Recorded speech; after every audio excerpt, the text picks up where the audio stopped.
As I was telling you early on today, that we'll be having a very special interview. And once again, we have someone here to share with us her experience, and because she was actually contracted with the coronavirus, I think a month back. And looks like right now we're here to know more about her experiences and also what we can do to curb the COVID-19 virus. Okay, so on the line with me, she remains anonymous, saying hello to you. Are you there with me? Hi. Hello. How are you doing? I'm good. How are you? I'm great. And of course, right now, let's get down to the interview with you, okay? So, can you just give us a brief introduction of yourselves? Yeah. Hi, I am Jennifer, and I am actually a mother, a working mother of 3 children, and I'm currently residing at Inanam. I see. Thank you for the introduction. And of course, right now, could you please share with us, with the listeners as well, the event leading to the unfortunate circumstances where you have contracted with COVID-19? Please share with us. Right. So what happened was our cluster is named Cluster Atap.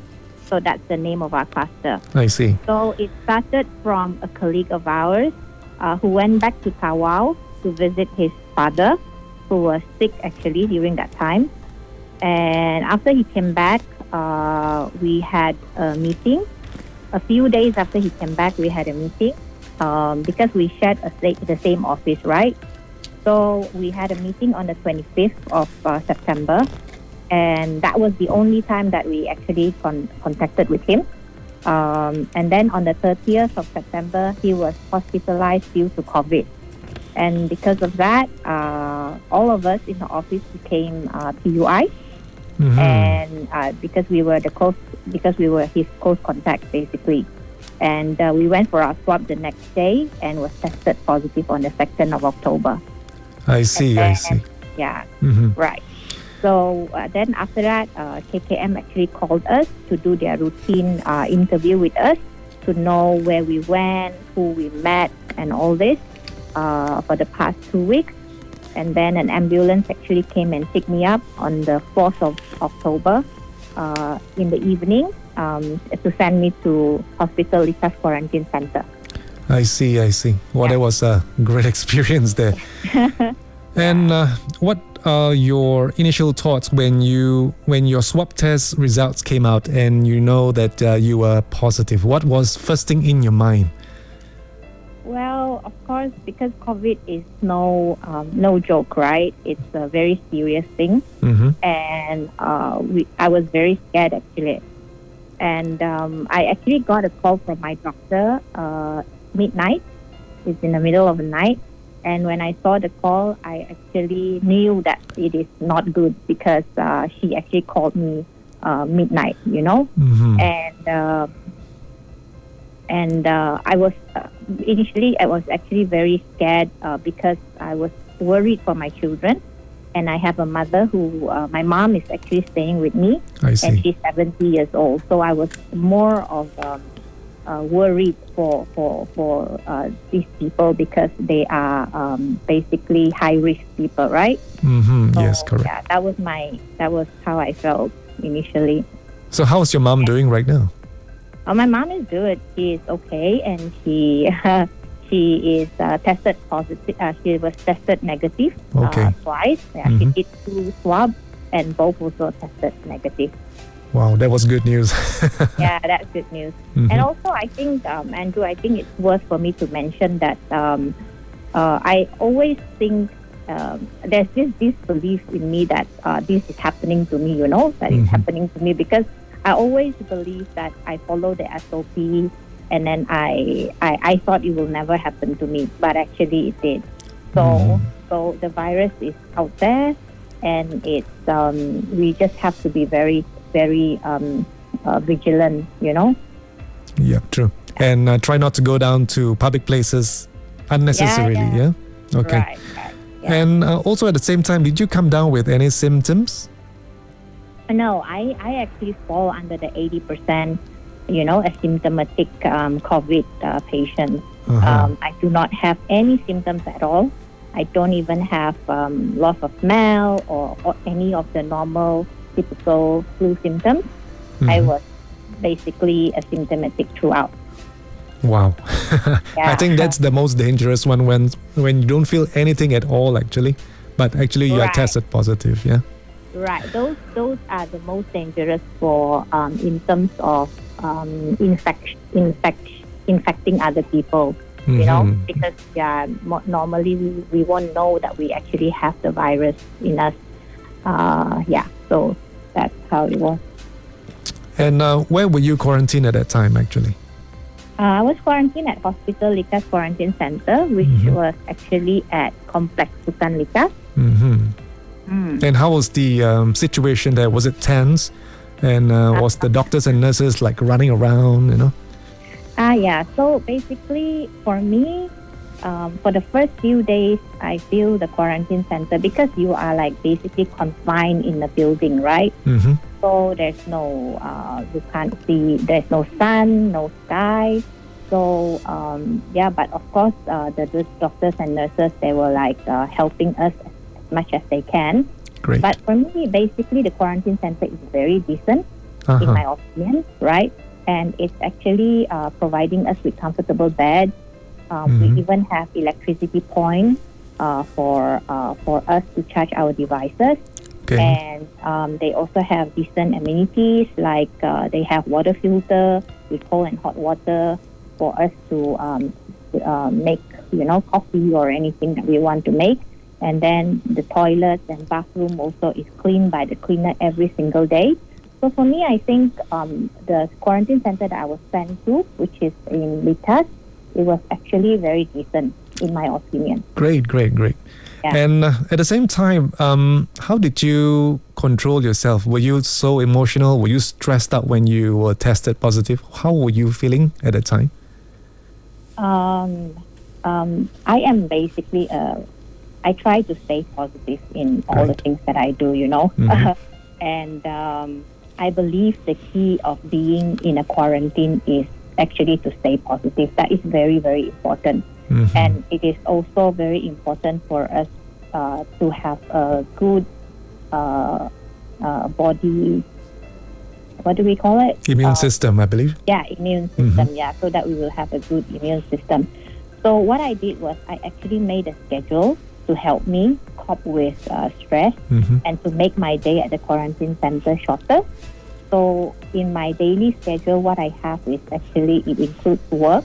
I actually work 4 hours a day in the quarantine center using my laptop, and I did meditation, I did exercises. I also try to socialize via video call with my friends and also my kids, just to keep me going. And I also look forward every single day during the quarantine time to 7 p.m. because that's the schedule that I have for my K-drama. Okay, great. Yeah. And did you take any supplements while you were in quarantine? Maybe you could share with us. So what happened is because we were asymptomatic, so what happened is the doctors actually don't give us any medication at all. But of course, they do give us suggestion on what kind of supplements to take. And I also read a lot. And basically, what I read was for a COVID patient, you basically need 2,000 mg of vitamin C per day. Yeah, and also garlic pill to actually be very helpful to fight the virus. And then another thing that I find very useful is eucalyptus oil, where I used to rub chest, and also I find it very soothing, especially after shower and also before sleep, And then I also did a preparation in terms of cough syrup and also fever medicine, just in case if I have any of these symptoms, because as you know, COVID is actually have no medicine yet, right? Yes, correct. So whatever symptoms that you have, for example, if you have cough, then the cough syrup will help you. So I actually prepared all this in the quarantine center, but I didn't develop any of these symptoms myself. So, yeah. So do take a lot of vitamin C, as you said. Yeah, vitamin C is the one that the articles that I read was 2,000 mg per day for COVID patients. Okay, great. And garlic pills as well that you were saying. Garlic pills, yes. Great. Yes. Okay. And at the same time, now since you are already declared free from the virus, how did it affected you having been through the quarantine process in your personal experience? Yeah, I think COVID, okay, first of all, we shouldn't look at COVID as something very, it's actually something very serious. It's just that I am being lucky in a way that I am asymptomatic throughout. Okay. But I do know some people, even family members, who are actually in ICU because of COVID. And even one of my colleagues was also one of those who actually needed oxygen to just breathe, and then he's actually still in the hospital. So, so in a way, COVID is a very serious matter. But at the same time, I would also want to say that there's 80% of the people who had COVID and they are okay. You know, people like me. You know, so it is, yes, it is scary, but it is not as scary as I thought it would be. You know, so my I think my advice is basically to stay positive. You know, don't overthink it. If it really happens to you, if it really happens to any of your family members, stay cool, stay calm, read a lot, and understand the virus, and then go along. You know, I mean, take it as what's the word? Just slowly. Just don't panic. You know, just don't panic. So if you have cough, then cure the cough. If you have fever, then cure the fever. But of course, if you have symptoms, the best thing to do is actually go to the hospital. Okay, but in terms of the swab test, right? I'm sure that for anyone who is going through it for the first time, they are very nervous and quite worried if it hurts. So, how did you go through that? Did it hurt you? I did it in a private clinic. Okay. My kids actually went to KKM, MOH basically. So it depends on the person who actually did the swab for you. But for me, my experience was very ticklish. It is. I wouldn't say it's not painful, but it's more of a ticklish feeling, and you feel like you want to sneeze. It's a very uncomfortable feeling where people poke something inside your nostril. You know. I see. Yeah, but it's not that scary, so it's okay. Okay, so in other words, it's bearable. Yeah. It's bearable. Yeah. It's bearable. Yeah. Okay, and last but not least, could you give us some advice who are still undergoing quarantine for those who can hear you, and of course at the same time to the rest of the public? Okay, so basically the government is handling the pandemic the best that they can. Okay. You know, give them a chance. The frontliners are also tirelessly, you know, assisting patients and whoever who is involved in this COVID, right? So what we can do is, like I said earlier, not to take COVID for granted, and then follow the given SOP.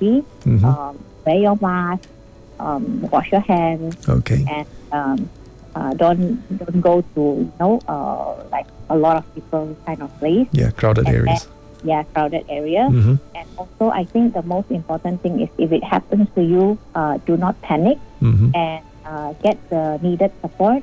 And if you know of someone who, like if it's your friend, if it's your family member, please support them and do not stigmatize them, because that's what they need actually during the difficult time, right? Okay.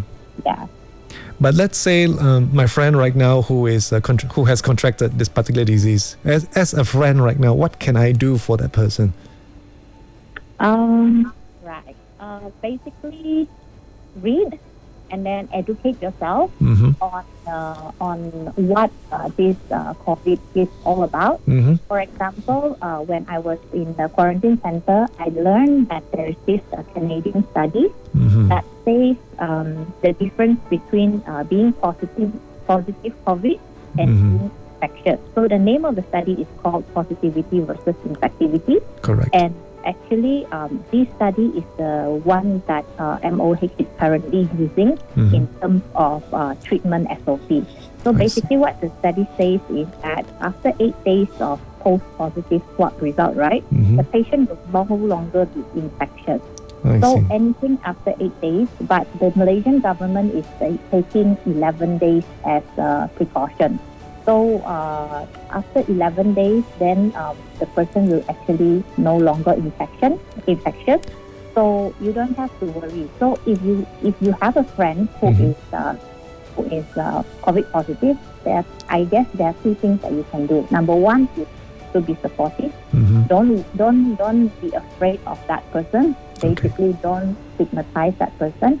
And then number two, know that that person is no longer infectious after day 11. Okay, that's great. That's great. Yeah. Well, I'm glad that everything is okay for you right now, Jennifer. Yeah. Thank you, Andrew. You're welcome. So my regards to your family, Right. and please do take care of yourselves. Okay. So Will- any words for the frontliners, probably? Yeah, I would just want to say thank you so much for being the chosen one to be Mhm. the frontliner. Okay. You know, whether you are in a lab, whether you are really in the hospitals working, you guys are really, really, really doing a great job. You know, continue doing that great job, and I will pray for you guys. Okay, great. Thank you so much, and you have a good day, Jennifer. Thank you, Andrew. Bye-bye. Okay, see you then. Bye bye.